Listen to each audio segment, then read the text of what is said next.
It's out, guys. It's out. 𝒔 and 𝒔𝒐𝒕 The 𝒔 morning drama has finally had its debut. The long-awaited drama featuring Thai BL's most legendary pairing, the duo who helped usher in what has been almost a decade of boys on boys. And what a decade it's been. Thai BL looks very different now compared to when they were last on screen. The stories, the production quality, even the way fans engage with these shows, it's all shifted. And it's not just BL. Thailand itself has transformed, with new social attitudes, laws, and industry standards reshaping entertainment as a whole. But seeing them share a screen again feels both nostalgic and fresh. They've hosted many fan meetings together. Some I've attended myself, but I've missed their on-screen chemistry. And as much as I've enjoyed their work with others, I know I'm not alone in wanting to see them reunite in a series.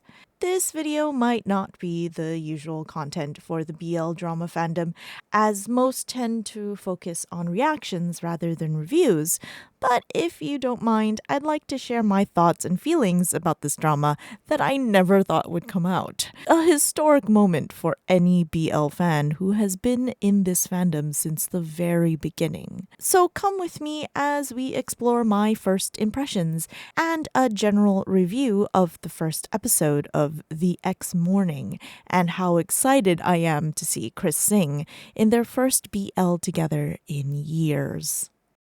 In the beginning, we are introduced to 𝒂𝒂𝒂 and 탐tawan, two young journalists investigating a drug trafficking case.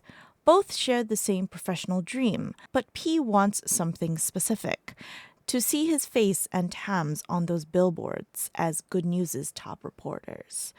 But as time passes, the only face we see is P's, leaving us to question what happened to Tam and why their paths diverged.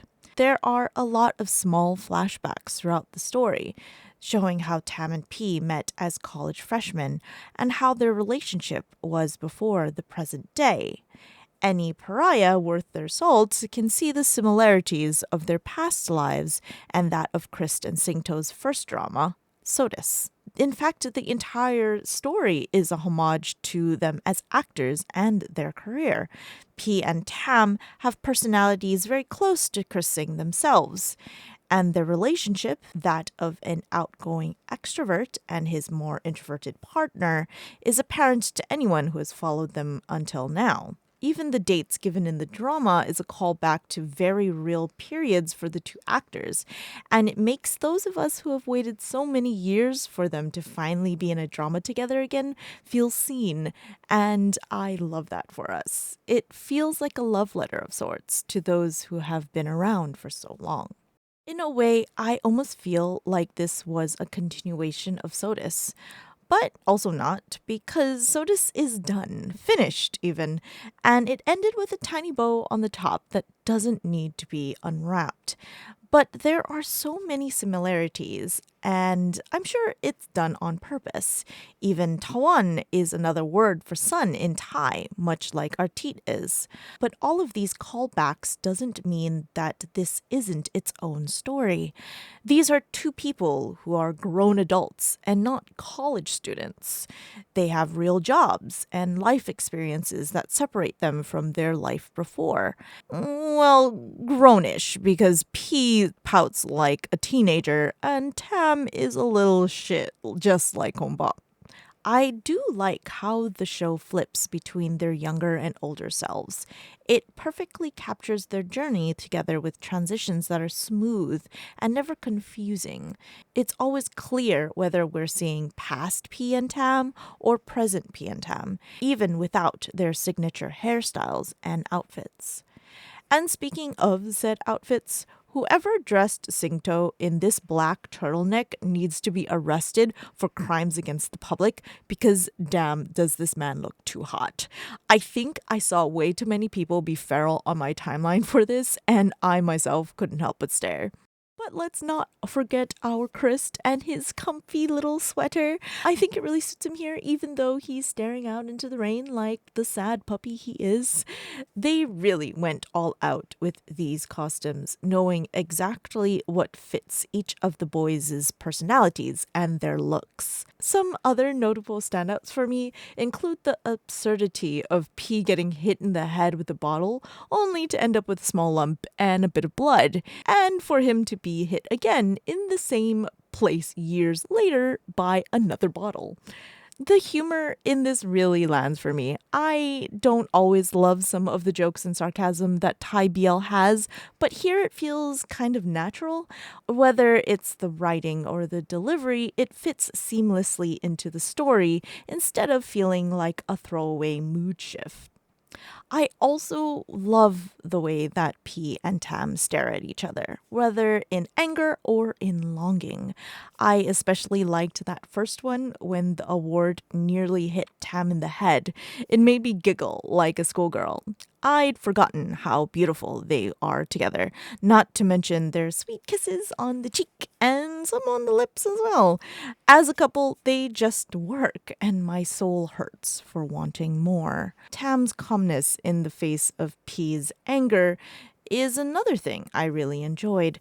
Their contrasting personalities work so well.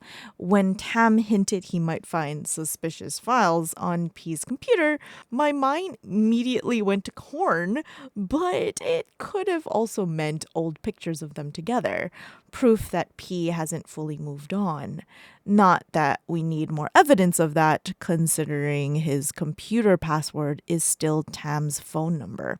Overall, I think that this was a really great first episode and a good start to a series that brings a fresh story with nostalgia that is only there if you've watched their previous work, but doesn't take away from the series itself, even if you didn't. There are, of course, many questions I still have for the series, like why did they break up?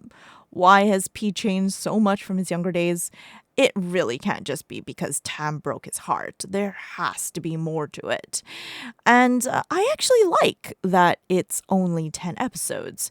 Even with longer run times, this keeps the story tight rather than letting it drag into something convoluted.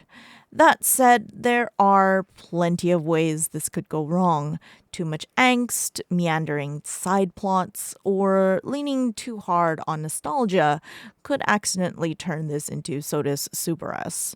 I'd also be frustrated if their conflicts relied on simple miscommunication. It feels overused as a story plot, but I expect we're going to get it anyways. But that's for a future me to worry about. The story for now feels quite interesting, and I'm excited to see where it goes. With a cast full of veteran actors, I can only hope that they can shoulder the weight of the expectations that such a drama brings. But that's where I'm going to end this. I'm not sure if I can do much more than this small first impressions video, but if you like this, please give the channel a follow. Although I focus more on Hoyoverse BL pairings at the moment, I do want to eventually get back into reviewing and recommending BL dramas. We do talk about them on the live streams though, so if you want, you can have a look at the Twitch or join our YouTube lives one of these days and give me a shout out in chat. Secondly, I'd like to hear what you thought of this first episode and how long you've been a pariah. I've been one since the very beginning, so I'd love to hear from longtime fans and how you've been enjoying this wonderful comeback that we've been having. But thank you all for watching, and hopefully I'll see you in the next video.